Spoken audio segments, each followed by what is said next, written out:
Hey, Mark, how are you? I'm fine, Bob. Nice to be here again. I know, fancy meeting you here. So I've been looking forward to this. So welcome everyone. Um, I'm sharing, I think. Cool. Yep. All right. So let's just dive in. We have a fair bit to cover. The title, and Mark and I were talking about this. Everyone is an agile coach. The way I interpret this is from a coaching competency perspective. So I'm clearly not trying to change org charts around the world and add or delete hierarchy or mess up anyone's pay scales. So, but I think the key point from my point of view is agile coaching competencies are for everyone. Thus, the everyone is an agile coach. Mark, do you see it the same way? Yeah, absolutely. For a long time, my passion, as you know, Bob, has been kind of trying to help and support agile coaches. But the skills and competencies that the great agile coaches out there have, they're kind of what we need, I think, in as the world changes and becomes more people centric and agile. It is actually, great facilitators, great coaches, great leaders who can work in an agile context. Cool. I'm Bob Galen. Most important thing to know about me, I have a few certs. I'm not too cert heavy. What else is important about me? I collect potato heads. That's probably the most important aspect to know about me to understand. I don't coach with potato heads. I just collect potato heads. So I marginalize the potato heads from a coaching point of view. Maybe I should change that. And then my esteemed colleague. Yeah, I guess I wear a few different hats. Working internally for B Liminal. I'm kind of the internal agile coach slash Scrum Master. I also for all our people who are kind of out there on clients, I kind of act as a thinking partner and or coach, so coach the coach type thing. But I also work as both a trainer and a change agent in clients as well. Um, d Scrum Alliance has been my community in terms of professional. So I'm also a certified Scrum trainer, and as Bob has been for many years as well, a certified enterprise coach. All right. I want to just give a nod to Mark, everyone, and both of us. We care about the community, so I'm just proud to collaborate with Mark, uh, both on the PI, on the book, and just in general. I've known Mark for a number of years, and I gravitate towards people who walk their talk. So we're not just talking about agile coaching, but I like to think that we walk our talk and we also contribute to the community, and that's a big part of what we're doing here as well. So hopefully you appreciate that.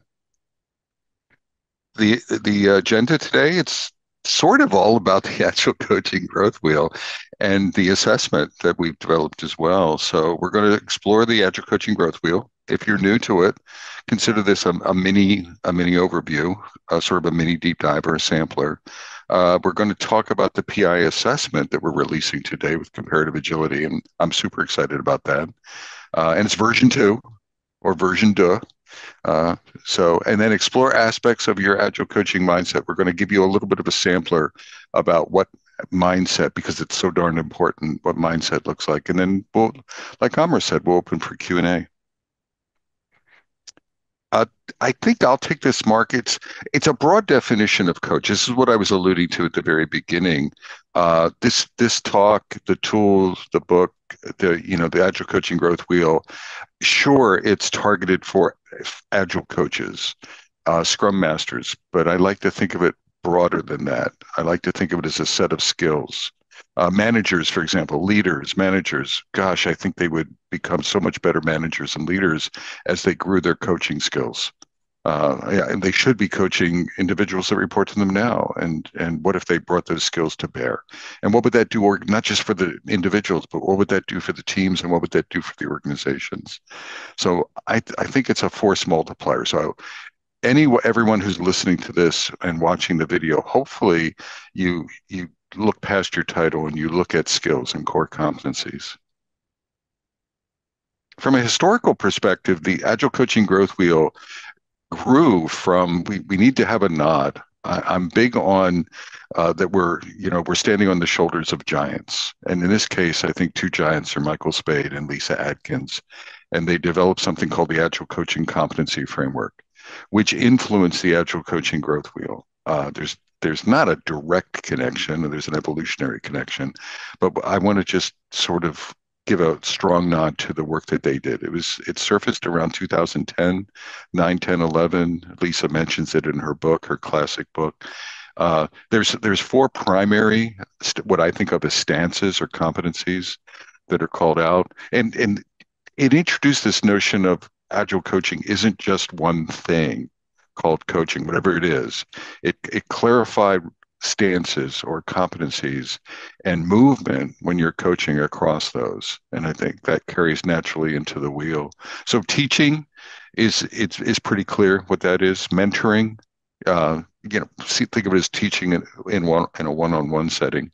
Facilitation skills, very strong, and then professional coaching skills, helping the client determine, solve their own problems, asking great questions, powerful questions, and things like that. And then there's some other aspects to it. But I just wanted to have a historical nod to the Agile Coaching Competency Framework. I don't even think you can get to a reference of it anymore, Mark, on the web. I think might be able to find it, but I think the institute that they formed is sort of defunct.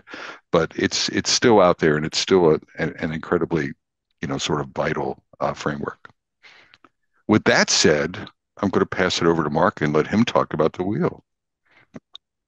Yes, so the wheel actually started in 2018, and we'd been very much inspired by the work of Lisa and Michael, and no less by some of the writings that Bob had been doing and some of his provocations in the community. I guess one of the things was, through my experience, I noticed that there was lots of people out there calling themselves agile coaches, but they didn't really have the experience or the skills to kind of meet the clients where they were. And actually, some people calling themselves agile coaches maybe doing some harm, not just to the client, but also maybe to themselves as well. So there was kind of a catalyst there to kind of want to kind of do more to help them support the growth of agile coaching as a profession. And in 2018, when we got together at an agile coaching retreat, if you've never been to an agile coaching retreat, I hugely recommend them. They're not like a gathering or a conference or a kind of open space or anything like that. We work in teams and we work on stuff that we're passionate about. And I got together in a team who were passionate about supporting the growth of agile coaching. And the specific topic that we were focused on, sometimes it can be lonely working as a Scrum Master or as a coach inside an organization. You might be asking yourself questions like, how am I doing? What are my next steps in terms of my own personal growth? So actually, the version that you can see up there at the moment on the slide is I think it's an iteration before the one that's the kind of current release, because since 2018 it's continued to evolve. It's been a community effort that we've been working on this. So practicing agile coaches and Scrum Masters coming together, using the wheel in support of the growth of Scrum Masters and other agile coaches. And we've been taking that feedback and continually iterating around it ever since, really. Yeah. One of the things that I love I think of the wheel as a framework, a model. I also think of it as a metaphor. I don't know if Mark feels that way, but I think of it metaphorically as I love the shape, the wheel. And one of the reasons I do that, it's the hub. To me, the hub of the wheel, the axle of the wheel, the foundation of the wheel is self-mastery. And I think that was alluded to in the coaching competency framework, but the wheel really leans into it and really amplifies this notion of coaching from the inside out. That coaches need to have foundational elements, and it starts with us. It starts with It's not coaching outwardly. It is that, but before you start doing that, it's how about coaching inwardly? Like, are you walking your own talk? So aspects of that are ethics, self-awareness, and this is not an exhaustive list. as as I wear the wheel, as I explore self-mastery, the attributes of it are expanding. But it's systems awareness, emotional intelligence is important.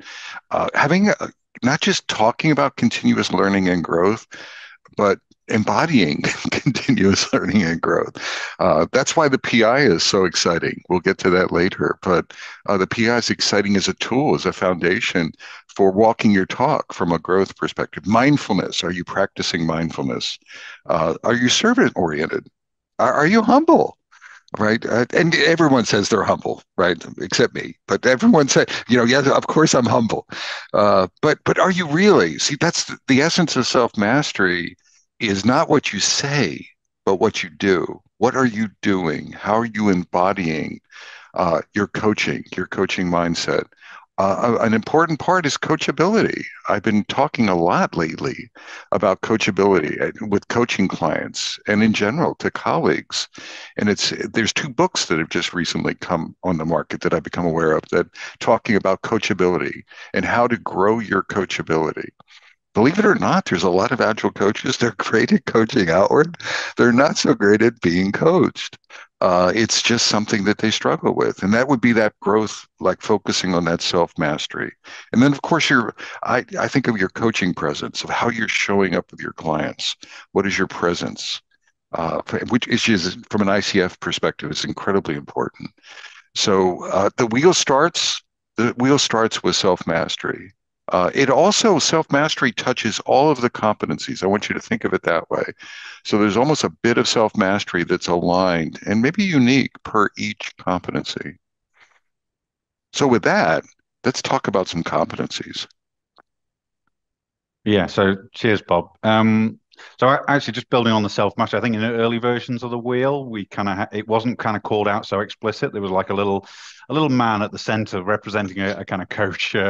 My drawing, how I draw Scrum Masters. But it's always been at the heart. Yourself is always at the heart, and for me, this is so important because when choosing how to be, maybe even which skill to use, which other competency to use, that self-awareness of both how you are, but also the context around you is so important. Because you can't always go into an organization and purely be like in a professional coaching stance. Sometimes you have expertise as a as a professional agilist. And sometimes you will need to tell stories and give advice and things like that. So actually, these primary competencies on here, you could actually think of them on a kind of scale from kind of less directive to more directive. And kind of coaching and facilitating are definitely probably the more end of the scale that is less directive. Putting even more ownership on the client or the coachee.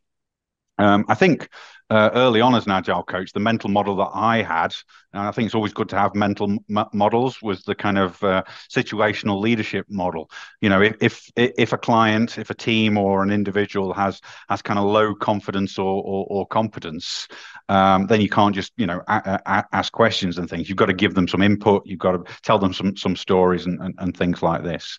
Um, so for me, as an agile coach, probably the first one that I really had to personally develop in was around the facilitation. Working with groups of people to take them from where they are now to kind of a future state. It was probably much later on that I kind of got into kind of coaching. I think when I first started calling myself an agile coach, most of my focus was on the agile part of that word rather than the coach part of that word. But I guess each one of those things, those coaching, the facilitating, there's a whole profession behind each one of those different competencies. And being an agile coach, there's a life's worth of learning that we can get from pulling from coaching, facilitating, also guiding learning. In there is teaching and mentoring. There's lots and lots of kind of things that we can kind of pull from a teaching perspective as well. It's interesting actually. So when I was working with Bob on the book, we were kind of developing the Agile Coaching Growth Wheel in parallel to Bob writing the book and me contributing to it as well. And I can remember Bob saying, "Oh, I'm writing it, Mark. I'd like you to write the chapters describing the competencies of the Agile Coaching Growth Wheel, but I'm then going to write a chapter about what's missing. So this was interesting because this was where maybe the segment around leading, in particular, kind of emerged from. And it was Bob pointing out that, and probably the most important one there is actually in that leading section is this idea of being a role model. And I think that's very, very important. And the interesting thing about this is it's always switched on. You are a leader as an agile coach, as a scrum master, as a manager. People will look to you at how you're behaving. So at the heart of this one is kind of be the change that you want to see in other people. I'm also going to mention the other kind of two segments in leading as well, because this is probably less understood than some of the other aspects as well. This idea is you as a leader, as a visionary leader. So we often think about the product people, like the product owner, as a visionary leader in terms of the product. But actually, as an agile coach or a scrum master, think of your product as your team or your organization. And this is you creating co-creating with your team and with your organization, a vision of the future of how things could be. And then working with them and creating an environment where we focus on growth. So this is that leading for growth. This is where the servant leadership comes through, but also that being an advocate for people. Creating time and space for people to learn as they move towards being better, being that cheerleader for them as well, supporting them when they need supporting in them and picking them up. This is kind of at the heart of kind of this leading for growth section here as well. Probably worth a note on advising, because the community group that's been working on this is probably the section that has caused most consternation and conversation as we've talked about it. And actually, Bob's been a key advocate for this being part of the wheel. We toyed with, should this be advising? Should this be consulting? And had some interesting conversations around that. I think at the heart of this is, though, being a trusted advisor, sharing your knowledge to kind of inspire, help people make connections about what could be. What it isn't, though, is going so far as, being a consultant, totally taking responsibility off the client. Yeah, it's about partnering. It's about working with them. I think with the advising one, you've probably got more skin in the game. It's about partnering with them and taking that shared responsibility and then inspiring them to move forward with you. Yeah, I think that's at the heart. I think the coaching, the facilitating, the guiding and learning and the advising, you could think of them as the kind of core skills. The leading is a skill, but it also kind of permutates everything else. So it kind of mixes in with the other ones as well. Bob, I love the way you phrase that. I think of this notion of two things that you said that resonate with me, Mark. One is this notion of skin in the game. I'm thinking a lot lately about a coach having skin in the game. And I think many coaches, from a professional coaching stance perspective, it's a not skin in the game. So there's different lineage that happens depending on the competencies. And skin in the game doesn't mean that you're controlling everything. It's this co-creation. I'm with you on it. And then the leading, this modeling, I want to think, Mark said something important I want to amplify. We're always leading. People are watching you no matter what stance, no matter what stance you're in. So you're leading by example, and then there's an intentionality to it. As a coach, are you leading from the front? So from a visionary perspective, are you co-leading from the front? Are you leading from the side? Are you leading from behind? But you're always leading. It's just your position, depending on your stance and depending on your client, might change the orientation. Okay, so focusing in on the kind of the competencies towards the top now. Just worth saying that agile and lean practitioner, that is your core knowledge competency. No need to kind of necessarily talk too much about that, but you need to. There's lots. This will probably, for many people, this is where you'll start. Going out and finding more about tools, techniques, different frameworks, different ideas, and then when you're in an organization, people will look to you, ask you the question, how might we do this in an agile way? And then you'll share that from whichever stance as appropriate. But the other two segments are the interesting one because this is where it actually kind of your skills meet the application. Serving, if you like, is where you're serving the team and serving the business. This is all about the delivery of your products. We serve the team because we're trying to help create really effective teams. But we also serve the business through helping them understand what's important in terms of value, what's important in terms of products, and we try and optimize the system so that we can kind of focus on the highest value things, and teams and other people in the organization can deliver that value as quickly as possible. But as we do that, of course, we find I'm a very positive person, lots of opportunities for improvement. And this is the other segment, really. This is the kind of you as an organizational change agent. This is how we transform the world through our delivery. We identify those opportunities, but then it's working with the people both inside the team and outside the team, whoever you can build those relationships up with to kind of influence change. So there is some expertise here. There is about knowing and understanding different design patterns that might be useful and help your client. But there's also kind of that navigating change kind of aspect. And I like that metaphor of navigating change. I like that idea of agile coaches as navigators. I think I got this from Lisa Atkins as well about this, navigating conflict, not managing conflict. And it's not managing change; it's how we navigate change. Identifying helping the client identify what the challenges are and design experiments. I guess in an empirical way that will allow them to kind of move forward on their journey of agility, and that's that transformational agent bit.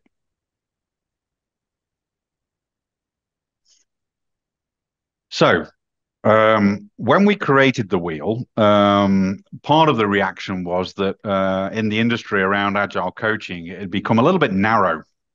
I think there was a lot of focus and a lot of emphasis on the kind of the professional coaching aspects of agile coaching. So we wanted the Agile Coaching Growth Wheel to be a broad definition of what we mean by agile coaching. To inspire people. There's lots of things to it scares some people, of course, but if you kind of got that growth mindset, there's lots of opportunity for learning here because it's very, very broad, and we can learn from all these kind of different professions. But unlike the kind of Lisa and Michael's kind of X-wing thing, we also wanted to kind of give a little bit more guidance. So we intended it to be deeper as well as broad. So what we have been working on and providing over the years is some kind of guidance below each one of the different competencies, so that you can kind of reflect and answer that question: where am I on my journey? And so for each one of the competencies, you can reflect: am I kind of a beginner level, advanced beginner, practitioner, guide, or the kind of catalyst? Beginner is more awareness, academic knowledge. You've kind of read about the concept, but you may not have the practical application. Because that's where the kind of advanced beginner level kind of comes in. So to be at the advanced beginner, you've kind of definitely started to kind of work in that area, use that competency, use that skill. You've probably reflected on it a little bit. You've probably had some kind of feedback on it and started to integrate some of that feedback into your practice, which allows you then to kind of move on to this kind of practitioner level. Originally, this was called a journey person. So this means that there's probably you've got experiences in different contexts of using this skill with multiple teams, multiple levels within organization. You've used the coaching skill with team members. You've used it with product owners. You've used it with leaders and managers. Whatever it is, so a broad range of kind of experiences, and then integrating that feedback into your practice. Probably at practitioner, it's already something that you feel quite competent at doing, and maybe you can even do it without. You still might use a coach to reflect on it, but you feel that you can kind of do it quite independently at the practitioner level. When you're the kind of guide level, you're probably teaching others about this skill, this competency. it's probably one of your go-to things when stress gets on in how you're working, you'll start facilitating, or you'll start coaching or that. So it's probably, you probably feel at home when you're at the kind of guide level using this competency. The catalyst is moving beyond that, really. It's actually, I don't even like to think of myself a catalyst at any of these levels, at any of these competencies, because it always gives me somewhere to kind of work towards. It's you're breaking new ground, probably. You're having new ideas. You're sharing more stuff with the community. You're doing stuff outside of your organization in terms of that's related to that competency. So you're kind of going beyond and kind of maybe even evolving the profession as well when you're kind of at that kind of catalyst level in one of those competencies. I think the important thing is you'll probably have a blend. You're not going to be guide at all levels, for example. Yeah, you'll probably have your strengths, the things that you kind of focus on, and also it's unrealistic to be a kind of, there's a profession behind each one of these competencies. It's probably unrealistic to kind of be at the guide level for all of these things. Bob, anything to add on this? I think I just want to yes and to what you said, Mark. It was missing in the Agile Coaching Competency Framework is this notion of soft guidance towards what does good look like or how do I develop myself and having some benchmarks, not to measure yourself externally and compare against other coaches, but to grow yourself internally. And again, that's that alignment to the PI, that personal improvement assessment is not necessarily for external consumption. It's for your consumption. How am I growing myself as a coach? And providing these levels that you can look at and say, oh, you know what? I need to grow here. I also think the model or the metaphor has like the well-roundedness comes in. The wheel comes in. You can clearly tell that I like the metaphor, but I think you want to become a well-rounded coach, but not perfectly rounded, which is what Mark was talking about, like becoming, a guide. I don't think the right goal is I'm a guide at all levels. That probably isn't right for you. It's probably not right for the role you are with your client or you're in your organization. There's areas where you want to be stronger, where you have strengths, and where you have, things that are lighter. So I think in terms of the wheel, I want to become more well-rounded, but not perfectly rounded. And I might change that over time, but the metaphor is really nice that way. And that's something that really attracted me when that emerged from the wheel efforts. That was a real attraction for me of growing ourselves in the community. Again, it's inspiring the coaching community to all take that personal self-mastery or ownership to grow. That's a nice segue into the PI. So another aspect of here today is we're celebrating, Mark. We ought to have a woohoo. Yeah, exactly. There needs to be a woohoo. So Mark and I have been working with Comparative Agility with Jurgen and the team on a version 2 of our PI assessment. It's almost 2 years later, plus or minus a few months since our version 1. And Mark and I co-created it. We're releasing it today. It's based on, or if it's not clear, it's clearly based on the Agile Coaching Growth Wheel and the competencies we were talking about earlier. And that's part of the instrumentation. It's free. You can connect your data. There's something I'll point out where you can actually connect your data, your assessments to an external coach if you have one, like an email address, something, which is really cool from my point of view. It can become, if you want to view it that way, it can become your dashboard for your improvement roadmap for yourself. And I'll give you some screenshots about that. So there's 49 questions. So we've simplified. I think the first survey was 55. So we've reduced by 6. I don't know if that was intentional, but that's where we're at. So just some screenshots to give you a flavor, but I'd really encourage all of you, and I think Amar's going to put a link in where you can connect. If she hasn't already, yeah, she's way ahead of the chat. So this is the results page after you've taken the survey. I took a couple quick snapshots of myself. How did I do? I'm at a 3.14. I don't know. Like I said, I'm not a catalyst. I have work to do from a coaching point of view. So it's a results dashboard that talks about all of the competencies from the wheel are mapped into the PI assessment.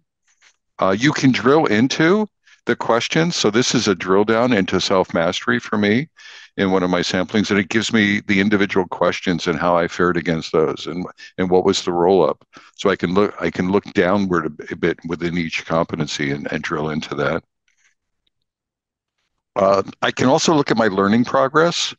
I actually took two quick snapshots and I did better. I did better the second time around.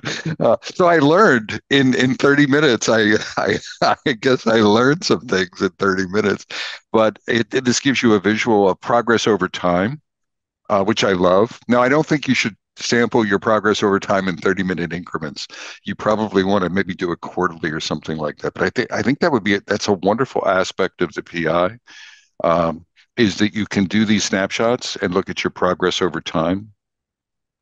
Another cool thing is that you can create, and I alluded to it, you can create one of the things that Mark and I are really proud of, is that we worked on the questions in the PI, but we expended as much effort in putting the resources, the learning resources, I think, equal to the questions. So the assessment has two parts: an assessing part, and then how do you get better? How do you learn? What are some references, some resources for you to reference? And we wanted to be rich on the resource side of things, not just read my book or have a few things, but to be really rich there. And I'm pretty proud of what we've done there. And then what you can do is, based on your assessment, you can drag some of those things into your personal backlog, your learning backlog, and you can manage through those references like a self-care canvas. You could drag that in and then look at that and then complete that as part of your growth.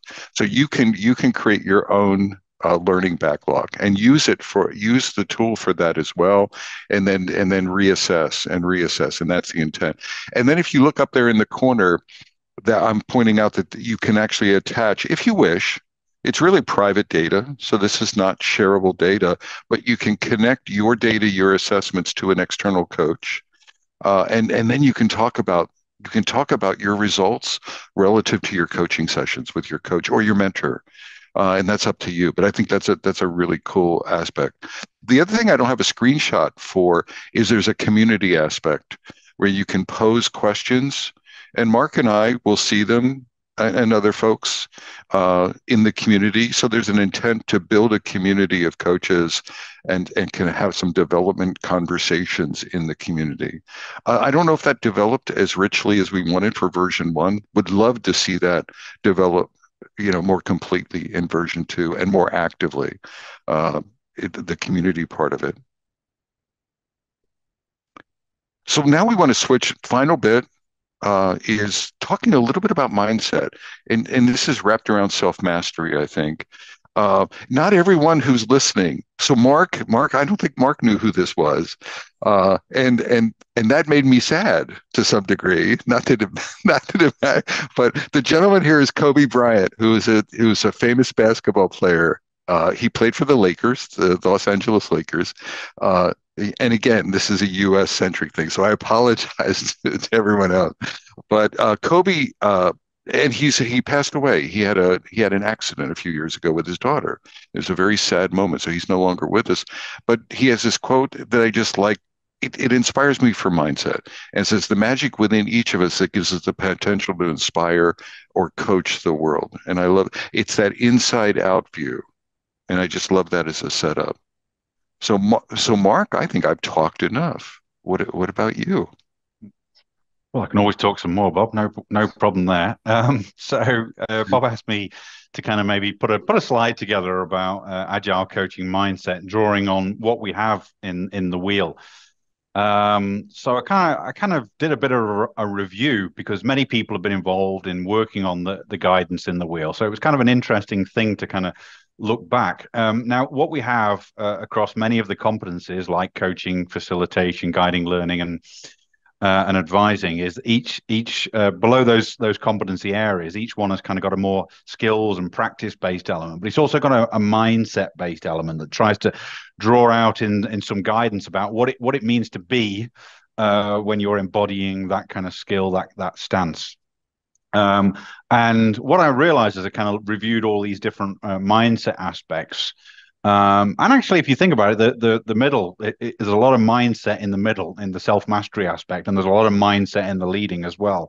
There's some kind of common themes that kind of almost came out of all of these sections. They were kind of alluded to across the breadth of the wheel. And I'm not going to read through it. So I've got a list of them there. I'm not necessarily going to read through all of those things. You can kind of see them on your screen. I'm just going to kind of highlight a few of them. I think the first one is really almost was the strongest thing that came out. This curiosity. In fact, there's on that be curious, open, and flexible. We got three things straight out of the bat, so that kind of could have been 3 bullet points on its own. But the curiosity thing, when I for many years when I'd walk to school with my daughter, it would take a very long time because she'd look at every little thing as we were going along. It was that childlike curiosity that we often talk about in coaching. But I think we lose that often as we grow up because we're always in so much of a rush.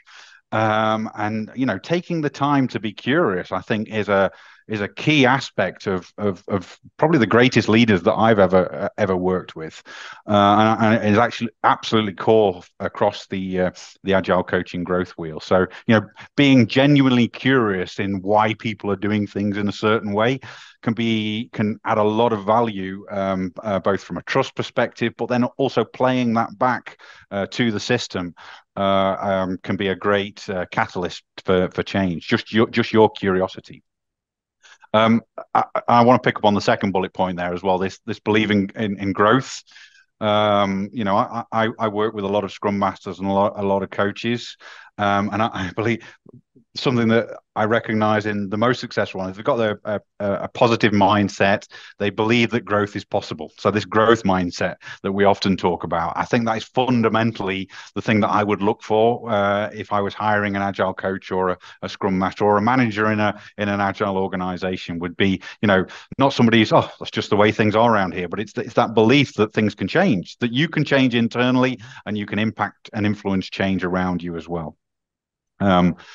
And then almost I'm going to come down to the be an agilist one, because what that means to me is when I think of Agile, I just think of individuals and interactions. So that then touches on a lot of the other points, being an advocate for people. That's for me at the heart of agility. Which I think sometimes gets a little bit missed because people get probably fixated on the kind of more mechanical aspects of what agile means, and some of that can be important, but at its end, I believe agile exists because it was about helping people who are real experts in their work together more effectively. That's at the heart of it, and then being an advocate for people's growth, for allowing people to make the choices that should be theirs to make. That's at the heart of it, and kind of we need to embody that through how we show up as Agile coaches, as Scrum Masters, and leaders in organizations. Bob, maybe I'll say a bit more, but anything else that kind of draws your attention or you want to highlight on this? I mean, they're all relevant for me. I think presence stands out to me of how am I showing up to the client? So being in the moment. And it's sort of, and there's some other slides I think later, but it's walking our talk. It's being aware of we're coaching when we're not coaching. Back to that leading, you were talking about role modeling, Mark. I have this notion of coaching when you're not coaching or coaching independent of your stance. Being aware that we're always coaching, we're always modeling. And then when we are actively coaching, really being intentional about being there for the client. There's so much stuff going on in companies sometimes. Our heads might be spinning. I might be thinking about the last coaching conversation I have, or I might be thinking about a major presentation I have, 2 hours from now, or a webinar for comparative agility, and I'm spinning around. But I need to be in that moment. I need to get rid of all of that stuff or biases that we have, et cetera, and be present. to the best. We're human, but to be as present as we can be. So that's part of that mindset. Yeah, and that makes me also think about the back to the self mastery stuff as well, and drawing my attention to the kind of being balanced. You got to look after yourself as well at the heart of it. If to be able to serve other people, you've got to serve yourself first. You've got to nourish your own self, whatever that means for you. So make sure you are take the time for yourself so that you can be there for other people. So look after yourself. Absolutely. Well, think of that model, right? Mark, I'm all over the place, but I'm going to coach you, Mark. Come on, let's coach. Let's coach. I've got to, right? I've been working. I've had too much coffee today. So I'm not Okay. taking care of myself, but then I'm coaching, right? Yeah. And so, but what if it's a different model? What if I slow down and maybe I stop? Maybe I have some other beverage. I drink some water or whatever. Again, it's that walking our talk. The modeling really matters, and self-care is an important part of that. So a couple other things to think about with mindset, and Mark and I could talk about this for hours, I'm sure. It's a nice, like a deep dive drill down, but meet them where they are. Something that I try to remind myself is, as a coach, I used to, and I still do this occasionally. If I'm under pressure from whoever's engaging me, sometimes I meet clients, I have pressure, and I want to meet them where I want them to be. I want them to be purely agile. If I'm coaching Mark, I want him to be a catalyst coach in all dimensions of the wheel. And that's not where Mark is.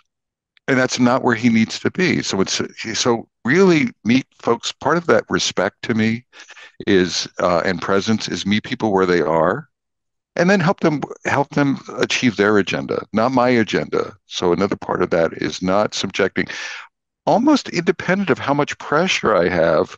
If I'm a team coach or a scrum master, very often there's pressure, organizational pressure, to change a team, and I get that. But do your absolute best to meet them where they are, not where you need them to be or where you want them to be.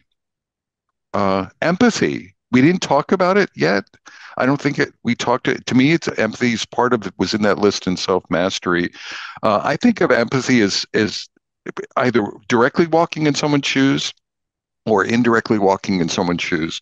I almost think of a spatial orientation where I try to like pivot myself virtually or physically and look at the world through someone else's eyes. What's it like to be a leader? If I'm coaching leaders in particular, I try to do this with everyone that I coach, but stop and pause and pivot. What does this look like from them?